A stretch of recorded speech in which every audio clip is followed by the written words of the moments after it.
Hi, this is Chatterboxing. I'm Sean. I want to talk in this video about Dillian Whyte, Joseph Parker. I wanted to make this video earlier, but it's the first chance I've really had, so I just wanted to give my opinion on it. I remember, first of all, it was reported, I think it was from ESPN, that Dillian Whyte was going to be fighting Luis Ortiz. That was exciting. I was thinking, yeah, it's going to be a great fight. If that had been made like a year ago, I would have picked Ortiz, definitely. 18 months ago, definitely would have picked Ortiz. At this stage, I don't know. Interesting one. Because Ortiz, obviously, is no spring chicken. I mean, he's officially, even like the official age of 40, I think he's probably older than that. He's not getting any better, is he? He got knocked out in his last fight. So he's declining.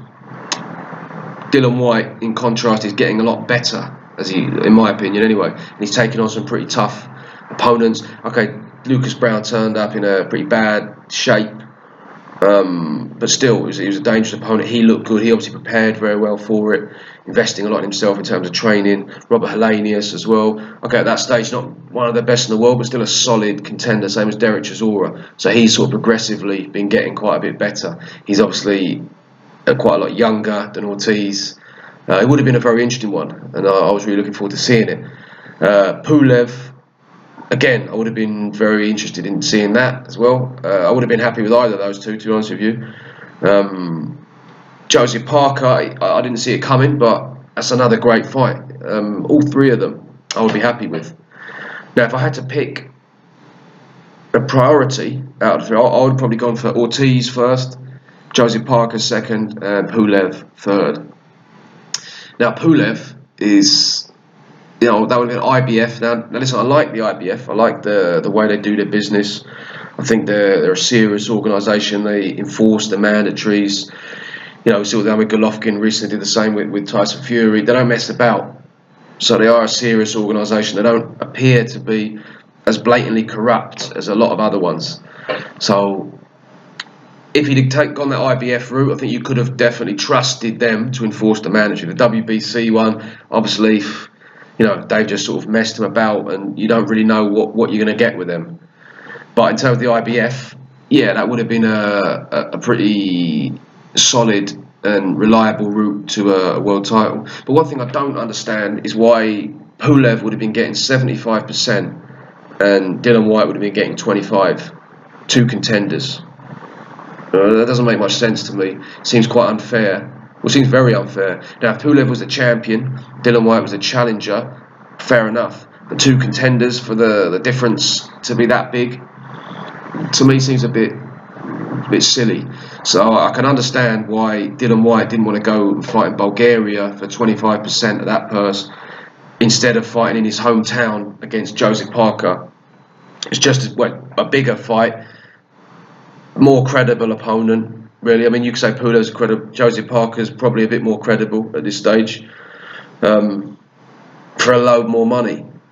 So, on a matchroom show. Now, Joseph Parker has, in his last fight, he fought in front of a million plus people on pay-per-view in the UK, 80,000 people in the stadium. The fight before then, he fought against Hughie Fury in England.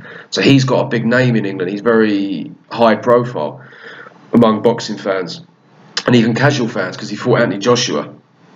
So, he is very well known. He obviously brings the New Zealand fans into it as well. It's like he's a pay-per-view star over there. So it's a much bigger fight than Luis Ortiz as well. I mean, Luis Ortiz would have been in the UK probably. They probably could have got it in the UK, but it would have been for a lot less money.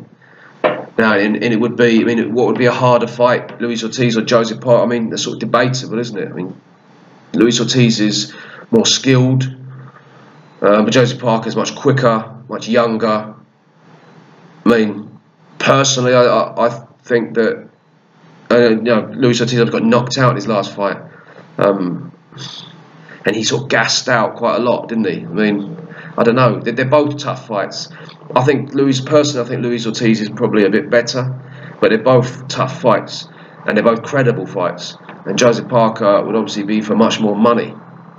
And in terms of the WBC, well, I mean, obviously the experience he's had with the WBC hasn't exactly been a positive one. I don't think he's got much trust in them. If he does fight Luis Ortiz for that, he's still gonna, even if he wins that, becomes like the mandatory. He's still the second mandatory. So Dominic Breazeale, whenever they fight, then that you'd have to wait however long that would be for the WBC to then call that next mandatory. They haven't really been, you know, history tells us they haven't exactly been in a hurry to enforce that many mandatories on Deontay Wilder. So that doesn't really look like a foolproof route to that fight, does it? So, you know, people can moan and whinge, and, you know, like Luis Ortiz. Like, I like Luis Ortiz. I think he's a good fighter. I wanted him to fight Deontay Wilder. I'd like to see both of them really kind of prove themselves. So I was calling for it, and it happened. Fair play to both of them really for taking. Fair play to Wilder for having that as a voluntary, because it was a risky one, and fair play to Ortiz for going down that route, because it was risky as well, considering he could have potentially tried to get an Anthony Joshua fight for more money. So it's a good fight, but he got that opportunity, got knocked out, and now suddenly he's in the same position as Dillian Whyte to fight for that. So that doesn't make any sense at all. Now, a lot of people, a lot of Wilder fans, I mean, listening to them, you'd think that Luis Ortiz was now the Terminator, George Foreman, Sonny Liston and Mike Tyson all rolled into one. You know, like massively hyping him now. I thought he's good. I actually picked him to beat Wilder. I thought it was going to be, it's kind of on the fence, but I thought, well, I'm going to make a pick and I'm going to slightly edge Ortiz. So I'm not trying to talk him down. I'm not saying that I don't think he's a very good fighter, but he's not like the greatest ever heavyweight in the history of boxing. Like a lot of people are now trying to make him out, you know, for obvious reasons. So yeah, I'm quite happy with the fight against Joseph Parker.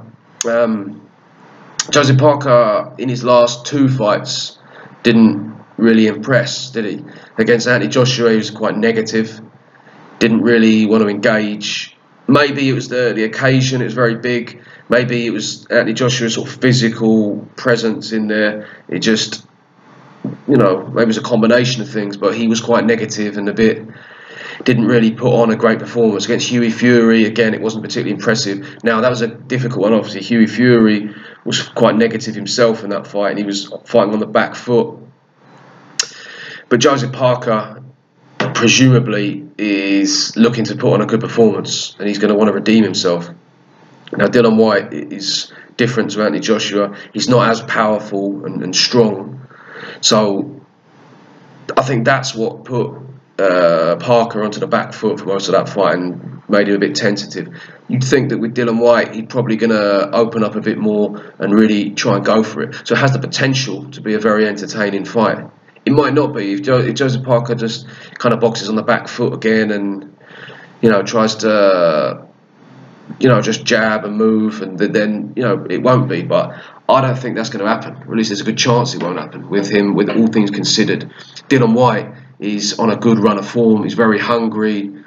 He's been wanting to fight on a big stage against a big name opponent. He's got the opportunity here, so he's going to go for it, definitely. It's a tough one to call who's going to win. I mean, as the fight gets closer, I'll have to make a proper breakdown and prediction. But I see it as a genuine 50-50, really. Joseph Parker's quicker. Dillian Whyte has got good range. He's a bit flat-footed compared to Parker. He's a very good body puncher. Both of them pretty tough. I don't know. It's an interesting one. So yeah, personally, I'm happy with it. Pulev and Ortiz. I mean, Pulev had his chance to fight for a world title recently, pulled out of it. Ortiz just fought for a world title recently, got knocked out. So I don't really have that much sympathy for either of them. I like Joseph Parker. I'm happy to see him get another opportunity. And I'm happy to see Dillian Whyte get an opportunity to make a load of money and fight on a big stage and, you know, really try and get his name out there and push on to the next level. So yeah, I mean, I understand a lot of people would prefer to have seen him fight different fights, but me personally, I'm quite happy with it. So let me know what you lot think, and thank you very much for watching.